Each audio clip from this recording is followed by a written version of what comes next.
Om Namo Bhagavate Vasudevaya. Om Namo Bhagavate Vasudevaya. Om Namo Bhagavate Vasudevaya. Om Agnanatimirandasya Gyananjana Salakaya Chakshurun Militam Yena Tasmai Sri Gurave Namaha. Sri Chaitanya Manobhistam Stapitam Yena Bhutale Swayam Rupa Kada Mahyam Darati Swaparantikam. Vandeham Sri Guru Sri Yutapata Kamalam Sri Gurun Vaishnavamscha Sri Rupam Sagrijatam Sahagana Raghunatanvitam tam sajivam Sarvaitam Savadutam Parijana Sahitam Krishna Chaitanya Devam Sri Radha Krishna Padan Sahagana Lalita Sri Visakanvitamscha He Krishna Karuna Sindho Dinabandho Jagatpate Gopesh Gopika Kanta Radha Kanta Namostute Tapta Kanchana Gaurangi Rate Vrindavaneswari Vrisabhanusute Devi Pranamami Haripriye Panchakalpatarupyascha Kripa Sindhupya Eva cha Patitanam Pavanepyo Vaishnavebhyo Namo Namaha Namam Vishnu Padaya Krishna Pristaya Bhutale Srimate Bhaktivedanta Swami Niti Namine Namaste Saraswate Deve Gauravani Pracharine Nirvisesha Shunyavadi Pashattaya Deshadarine Jai Shri Krishna Chaitanya Prabhu Nityananda Sri Advaita Gadadhara Srivasari Gaura Bhakta Vrinda Hare Krishna Krishna Krishna Hare Hare Hare Ram Ram Ram Hare Hare Hare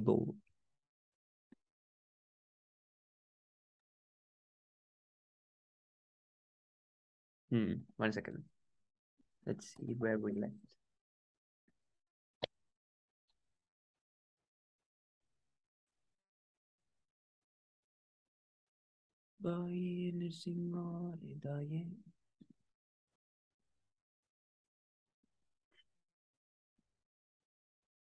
Narasimhamadim Charanam Prapadye.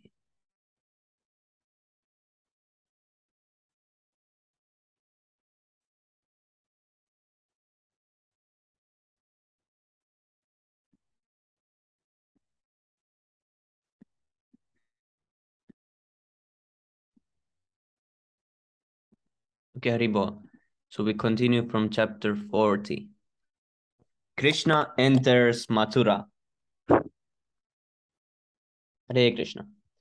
While Akrura was offering his prayers to the Supreme Personality of Godhead, the Lord disappeared from the water, exactly as an expert dramatic actor changes his dress and assumes his original feature.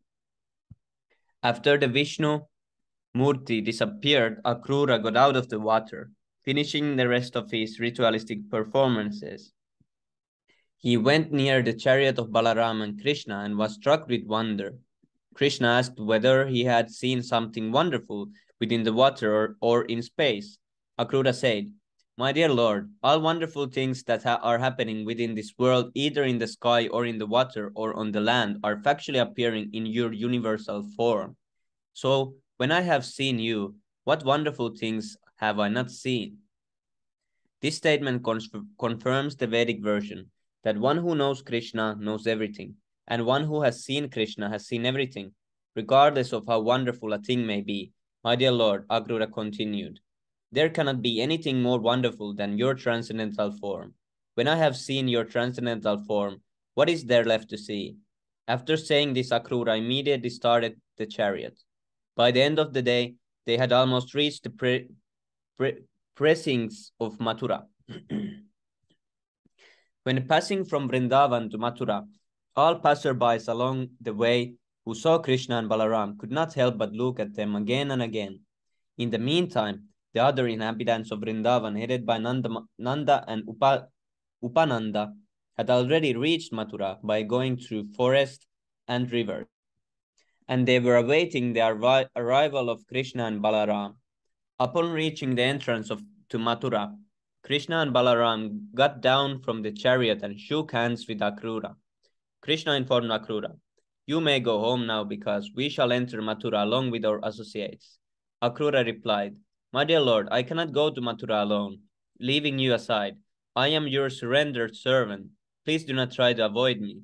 Please come along with me, with your elder brother and cowherd boyfriends, and sanctify my house. My dear Lord, if you come, my home will be sanctified by the dust of your lotus feet." The water emanating from the perspiration of your lotus feet, namely the Ganga, purifies everyone, including the forefathers, the fire god, and all the other demigods. King Bali Maharaj has become famous simply by washing your lotus feet, and all his relatives have achieved the heavenly planet due to his contact with the Ganges water. Bali Maharaj himself enjoyed all material opulences and later on was elevated to the highest exalted position of liberation.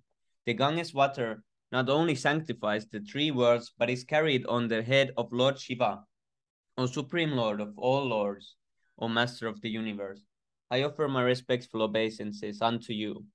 On hearing this, the Supreme Personality of Godhead, Krishna, replied, Akrura, I shall surely come to your home with my elder brother, Balaram, but only after killing all the demons who are envious of the Yadu dynasty. In this way I shall please all my relatives. Akrura became a little disappointed by these words of the Supreme Personality of Godhead, but he could not disregard the order. He therefore entered Mathura and informed Kamsa about the arrival of Krishna, and then he entered his own home. Hare Krishna.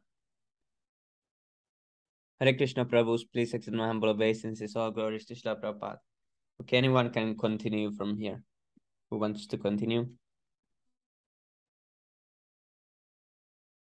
Hare Krishna. Hare Prabhu. Yes, Prabhu. Haribol. Hare Prabhu. After the departure of Akrura, Lord Krishna, Balaram, and the cowherd boys entered Mathura to see the city. They observed that the gate of Mathura was made of first-class marble, very well constructed, and doors were made of pure gold. There were gorgeous gardens all around, and the whole city was encircled by cannons so that no enemy could enter very easily. They saw that all the crossings of the roads were decorated with gold, and there were many rich men's houses, all appearing symmetrical, as if constructed by one engineer. The houses were decorated with costly jewels, and each and every house had nice compounds of trees, fruits, and flowers. The gardens, corridors, and verandas of the houses were decorated with silk cloth and embroidery work in jewels and pearls. In front of the balcony windows were pigeons and peacocks walking and cooing. All the grain dealers' shops within the city were decorated with different kinds of flowers and garlands, newly grown grass, and blossoming roses. The central doors of the houses were decorated with water pots filled with water, and a mixture of water and yogurt was sprinkled all around. There were flowers decorated with burning lamps of different sizes over the doors, and there were also decorations of fresh mango leaves and silk festoons on all the doors of the houses. When the news spread that Krishna, Balaram, and the cowherd boys were within Mathura city, all the inhabitants gathered, and the ladies and girls immediately went up to the roofs of the houses to see them. They had been awaiting the arrival of Krishna and Balaram with great anxiety, and in their extreme eagerness to see Krishna and Balaram, the ladies did not dress themselves very properly. Some of them placed their dress in the wrong place. Some anointed their eyes on one side only, and some wore ankle bells only on one leg or only one earring. Thus, in great haste, not even decorated properly, they came to see Krishna from the roofs. Some of them had been taking their lunch, but as soon as they heard that Krishna and Balaram were in the city, they left their eating and ran to the roof. Some of them were in the bathroom taking their baths, but without properly finishing their baths, they came to see Krishna and Balaram. Passing by very slowly and smiling, Lord Krishna immediately stole their hearts. He, who is the husband of the goddess of fortune, passed through the street like an elephant. For a very long time, the women of Mathura had heard about Krishna and Balaram and their uncommon characteristics, and they were very much attracted and eager to see them. Now, when they actually saw Krishna and Balaram passing on the street and saw them sweetly smiling, the ladies' joy reached the point of ecstasy. When they actually saw them with their eyes, they took Krishna and Balaram within their hearts and began to embrace them to their fullest desire. Their hair stood up in ecstasy. They had heard of Krishna, but they had never seen him, and now their longing was relieved. After going up on the roofs of the palaces of Mathura, the ladies began to shower flowers upon Krishna and Balaram. When the brothers were passing through the streets, All the Brahmanas in the neighborhood also went out with sandalwood and flowers and respectfully welcomed them to the city. All the residents of Mathura began to talk among themselves about the elevated and pious activities of the people of Vrindavan. The residents of Mathura were surprised at the pious activities of the cowherd men in Vrindavan must have performed in their previous lives to be able to see Krishna and Balaram daily as cowherd boys. Hare Krishna.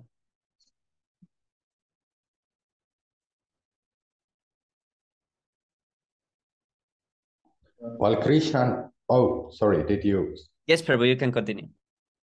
While Krishna and Balarama were passing in this way, they saw a washerman and dyer of clothing. Krishna was pleased to ask him for some nice clothing. He also promised that if the washerman would deliver the nicest dyed cloth to him, he would be very happy and all good fortune would be his.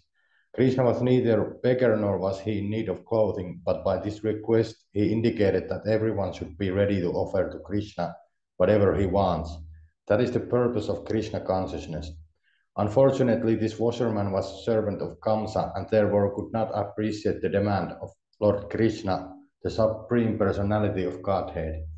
This is the effect of bad association. He could have immediately delivered the clothing to the Supreme Personality of Godhead, who promised him all good fortune, but being a servant of Kamsa, the sinful demon could not accept the offer. Instead of being pleased, he was very angry and refused the Lord's request, saying, "How is it that you are asking clothing which is meant for the king?"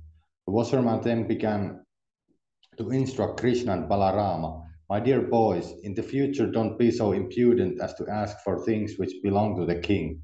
Otherwise you will be punished by the government men. They will arrest you and punish you, and you will be in difficulty.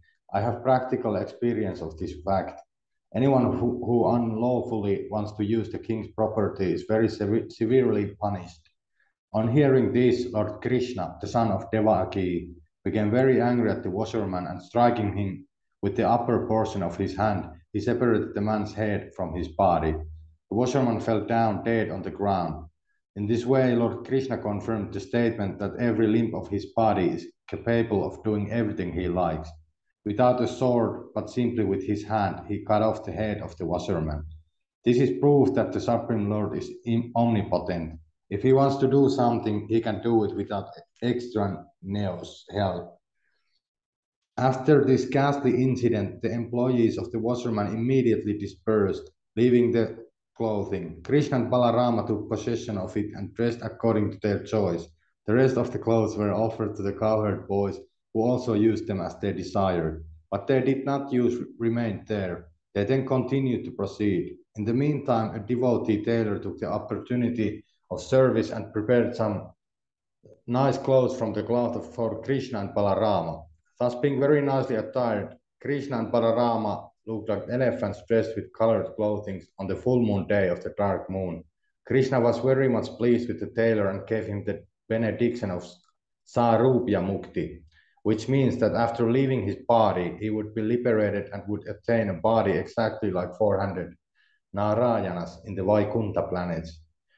He also granted him that as long as he would live, he would earn sufficient opulence to be able to enjoy sense gratification.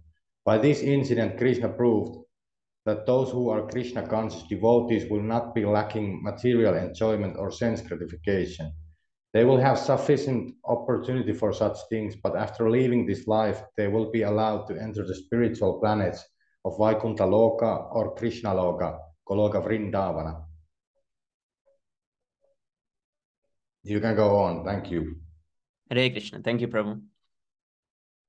Yes, this was a nice part because the washerman didn't want to serve. So what's the use of his life then? So better to be dead than to be doing some nonsense. So Krishna just flipped his head off. That's so nice. After dressing nicely, Krishna and Balaram went to a florist of the name Sudama. As soon as they reached the precinct of his house, the florist immediately came out and with great devotion fell down on his face to offer his respectful obeisances.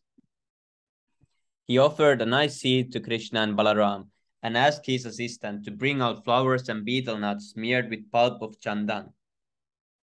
The florist welcomed florist's welcome greatly satisfied the Lord.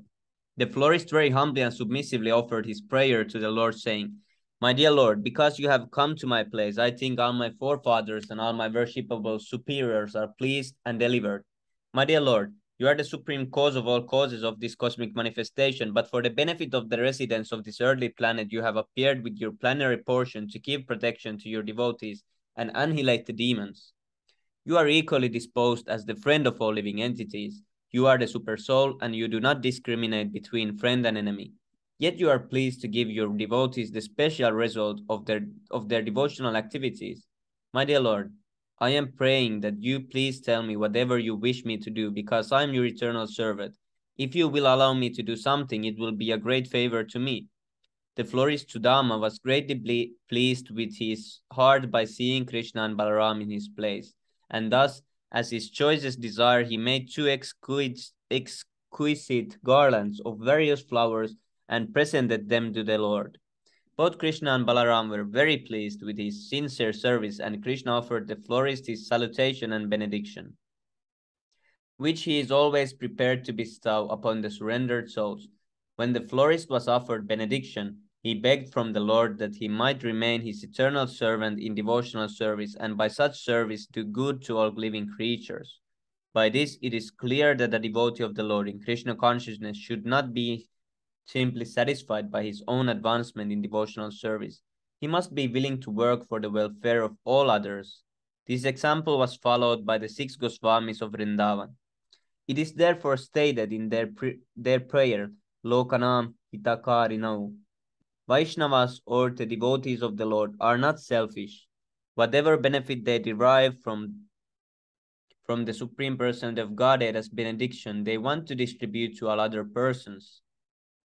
That is the greatest of all humanitarian activities.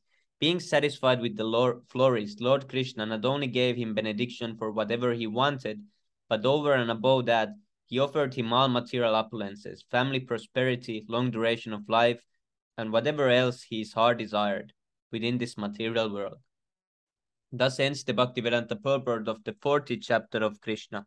Krishna enters Mathura.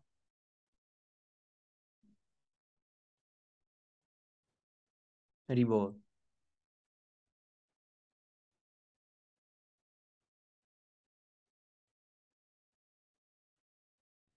What happened? Okay, chapter 41. The breaking of the bow in the sacrificial arena. After leaving the florist's place, Krishna and Balaram saw a hunchbacked young woman, carrying a dish of sandalwood pulp through the streets. Since Krishna is the reservoir of all pleasure, he wanted to make all his companions joyous by cutting a joke with the hunchbacked woman. Krishna addressed her, O tall young woman, who are you? Tell me, for whom are you carrying this sandalwood pulp in your hand? I think you should offer this sandalwood to me, and if you do so, I am sure you will be fortunate. Krishna is the Supreme Person of Godhead, and he knew everything about the hunchback. By his inquiry, he indicated that there was no use in serving a demon. One had better serve Krishna and Balaram and get rid of the result of sins. The woman replied to Krishna, My dear Shyama Sundar, dear beautiful dark boy, you may know that I am engaged as a maid-servant of Kamsa. I am supplying him pulp of sandalwood daily. The king is very pleased with me for supplying this nice thing. But now I see that there is no one who can better be served by this pulp of sandalwood than you two brothers. Being captivated by the beautiful features of Krishna and Balaram, their talking, their smiling, their glancing, and other activities, the hunchbacked woman began to smear the pulp of sandalwood over their bodies with great satisfaction and devotion. The two transcendental beggars, Krishna and Balaram, were naturally beautiful and had beautiful complexions, and they were nicely dressed in colorful garments. The upper portions of their bodies were already very attractive, and when the hunchbacked woman smeared their bodies with sandalwood pulp, they looked even more beautiful. Krishna was very pleased by this service, and he began to consider how to reward her. In other words, in order to draw the attention of the Lord, the Krishna-conscious devotee has to serve him in the great love and devotion. Krishna cannot be pleased by any action other than transcendental loving service unto him. Thinking like this, Lord Krishna pressed the feet of the hunchbacked woman with his toes and capturing her cheeks with his fingers, gave her a jerk in order to make her straight. At once the hunchbacked woman looked like a beautiful straight girl, with broad hips, thin waist, and very nice well-shaped breasts. Pressed the feet of the hunchbacked woman and with his toes, capturing her cheeks with his fingers, gave her a jerk. Yes. Since Krishna was pleased with the service of the hunchbacked woman, and since she was touched by Krishna's hands, she became the most beautiful girl among women. This incident shows that by serving Krishna, the devotee immediately becomes elevated to the most exalted position. In all respects, devotional service is so potent that anyone who takes to it becomes qualified with all godly qualities. Krishna was attracted to the hunchbacked woman, not for her beauty, but for her service. As soon as she rendered service, she immediately became the most beautiful woman. A Krishna conscious person does not have to be qualified or beautiful. After becoming Krishna conscious and rendering service unto Krishna, he becomes very qualified and beautiful. When the woman was turned by Krishna's favor into an exquisitely beautiful young girl, she naturally felt very much obliged to Krishna, and she was also attracted by his beauty. Without hesitation, she caught the rear part of his cloth and began to snatch it. She smiled flirtatiously and admitted that she was agitated by lusty desires. She forgot that she was on the street and before the elder brother of Krishna and his friends. She frankly proposed to Krishna, "My dear hero, I cannot leave you in this way. You must come to my place. I am already very much attracted to your beauty, so I must receive you well. For you are the best among males. You must also be very kind upon me." In plain words, she proposed that Krishna come to her home and satisfy her lusty desires. Krishna, of course, felt a little bit embarrassed in front of her, in front of his elder brother, Balaram, but he knew that the girl was simple and attracted. Therefore, he simply smiled at her words. Looking towards his cowherd boyfriends, he replied to the girl, "My dear beautiful girl, I am very much pleased by your invitation, and I must come to your home after finishing my other businesses here. Such a beautiful girl like you is the only means of solace for a person like me, for I am away from home and not married. Certainly, as a suitable girlfriend, you can give us relief from all kinds of mental agitation."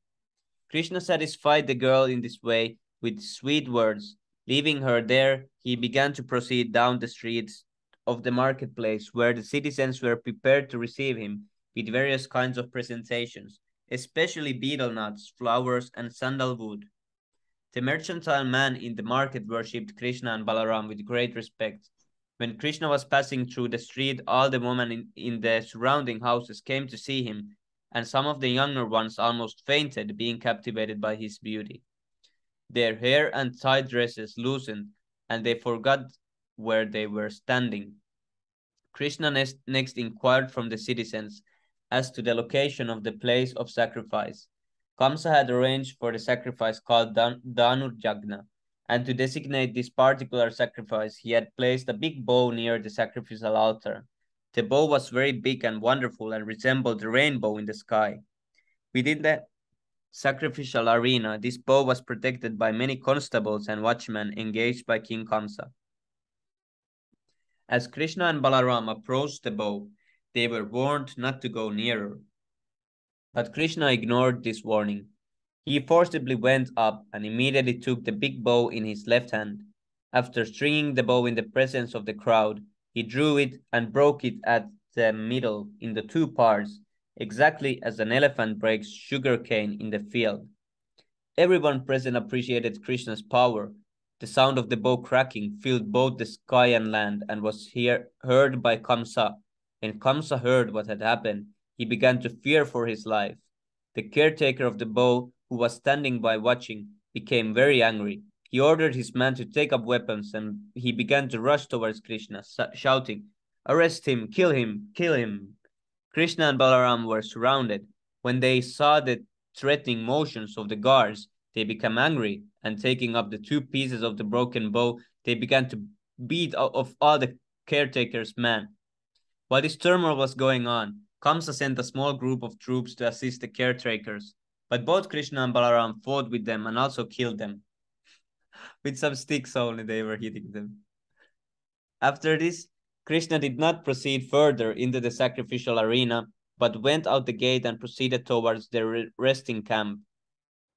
Along the way, he visited various places in Mathura city with great delight.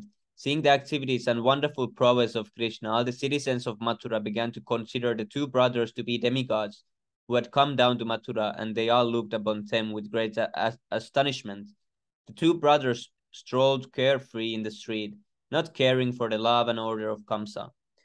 When evening came, Krishna and Balaram, with their cowherd boyfriends, went to the outskirts of the city where all their cars were assembled.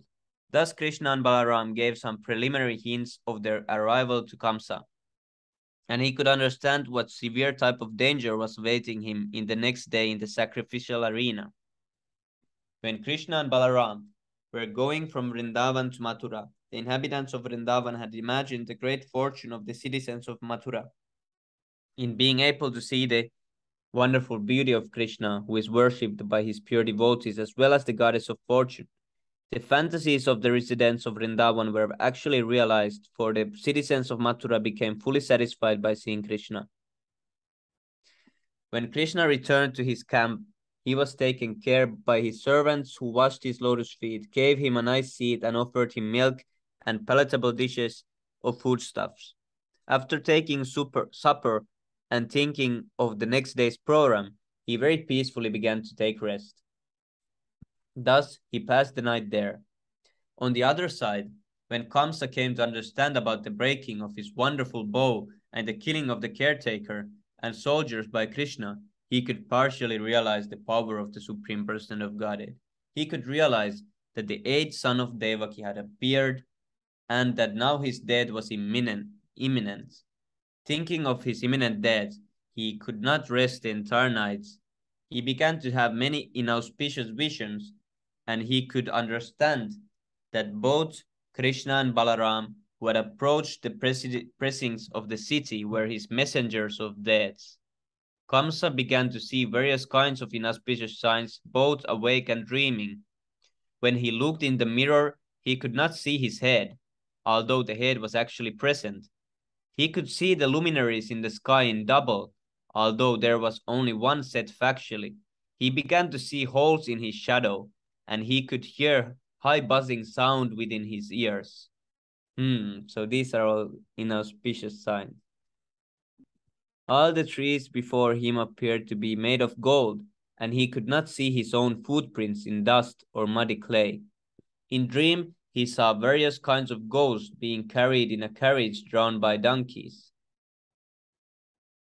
He also dreamed that someone gave him poison, and he was drinking it. He dreamed also that he was going naked with the garlands of flowers and was smearing oil all over his body. Thus, as Kamsa saw various signs of death, both awake and sleeping, he could understand that death was certain, and thus in great anxiety he could not rest that night. Just after the night expired, he busily arranged for the wrestling match. The wrestling arena was nicely cleansed and decorated with flags, festoons, and flowers, and the match was announced by the beating of kettle drums. The platform appeared very beautiful due to streamers and flags. Different types of galleries were arranged for respectable persons, kings, brahmanas, and kshatriyas.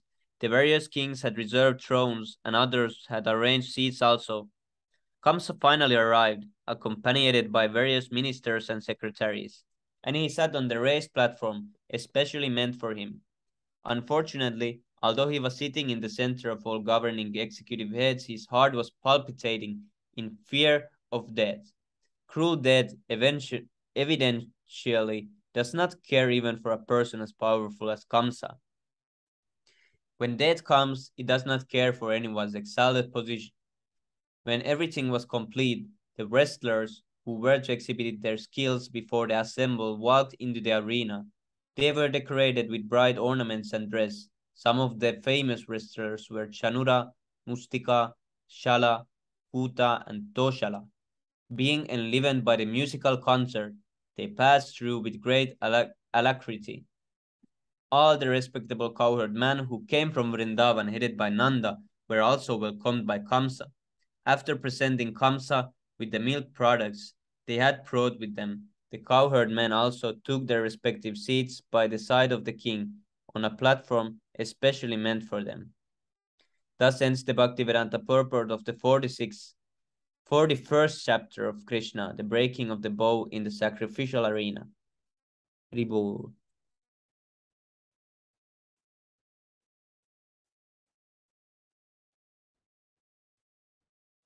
This was interesting that when the cowherd men arrived, they presented Kamsa with milk products.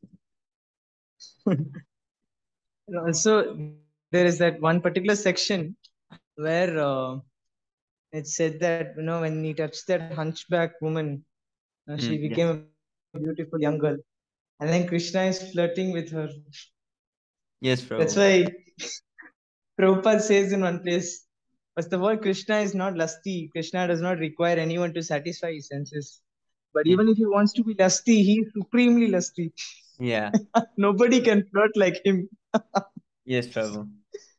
Krishna is supreme, supreme in everything.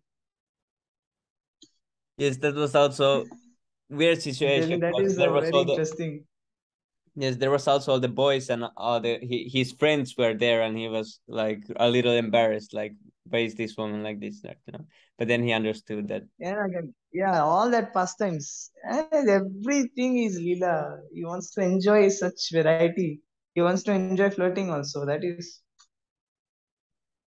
Yes, Prabhu. I was thinking about this that I was thinking I forgot how they how they started this journey, why they came to this wrestling match, why the cowherd man came to because where they like like Kamsa got to know, right? Kamsa got to know that Krishna and Balaram were supposed to be his death personified. yes. So then he sent Akrura to invite them. Oh, yes, yes, of course, yes. Yeah. Once he got to know that because Krishna and Balaram killed all the demons, so Kamsa got to know that yes, I think these two boys are responsible for my death. Yes, Prabhu. So then he sent Akrura to invite them. Yes, Prabhu. So Kamsa is super scared. In his Yes, I can dreams, what imagine all it. he's seeing. Yes, and he himself invited them to come, and then they all came there, and he's like shaking there, and heart is like, and then they Yeah, offers him some milk products, and they were like, came to watch some match, like what is going on. yeah. I mean, Krishna and Balaram are just like walking there. I'm just imagining that scenario, like Krishna and Balaram are like walking there with full, like, of course, supremely beautiful lordships. They're just walking there, like fully bold, Yes, no fear, nothing, just a calm face. And then Kamsa is like showing off as if he's some big fellow, but inside he's feeling super scared. He's yes, trembling bro. from inside.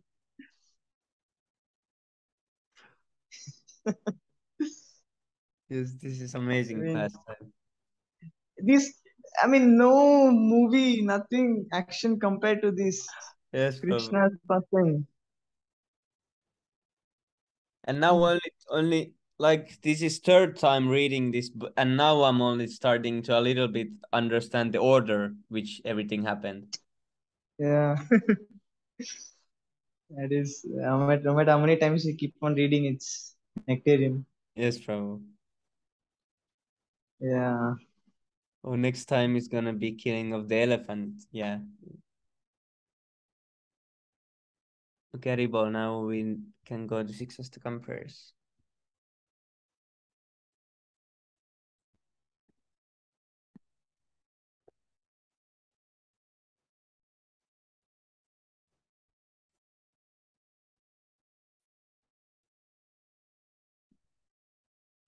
चेतो दर्पणमार्जनं भवमहादावाग्निर्वापनं श्रेयः कैरवचन्द्रिका वितरणं विद्यावादुजीवनम् आनन्दं बुद्धिवर्धनं प्रतिपदं पूर्णामृतस्वादनं सर्वात्मा स्नपनं परं विजयते श्रीकृष्णसङ्कीर्तनम्।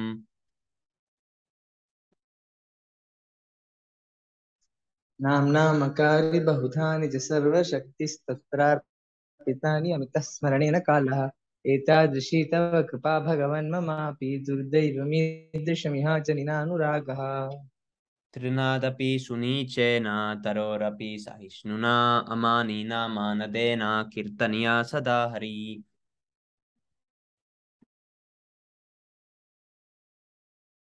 न धनं न जनं न सुन्दरीं कवितां वा जगदीश कामये मम जन्मनि जन्मनीश्वरे भवतात् भक्तिरहैतुकी त्वयि अयि नन्दतनुजा किङ्करं पतितां मां विषमे भवां बुधौ कृपया तव पादपङ्कजा स्थितधूलिसदृशं विचिन्तय। नयनं गलदश्रुधारया वदनं गद्गदरुद्धया गिरा पुलकैर्निचितं वपुः कदा तव नाम ग्रहणे भविष्यति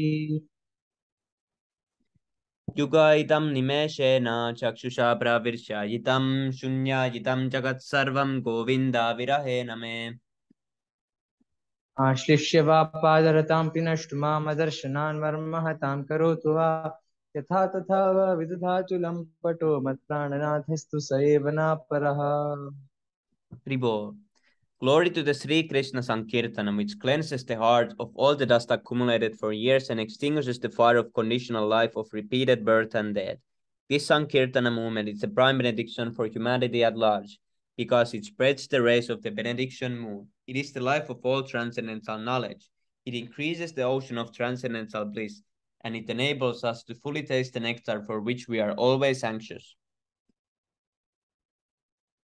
O my Lord, your holy name alone can render all benediction to living beings, and thus you have hundreds and millions of names like Krishna and Govinda. In these transcendental names, you invested all your transcendental energies. There are not even hard and fast rules for chanting these holy names. O my Lord, out of kindness, you enable us to easily approach you by your holy names, but I am so unfortunate that I have no attraction for them. One should chant the holy name of the Lord in a humble state of mind, thinking oneself lower than the straw in the street. One should be more tolerant than a tree, devoid of all sense of false prestige, and should be ready to offer all respects to others. In such a state of mind, one can chant the holy name of the Lord constantly.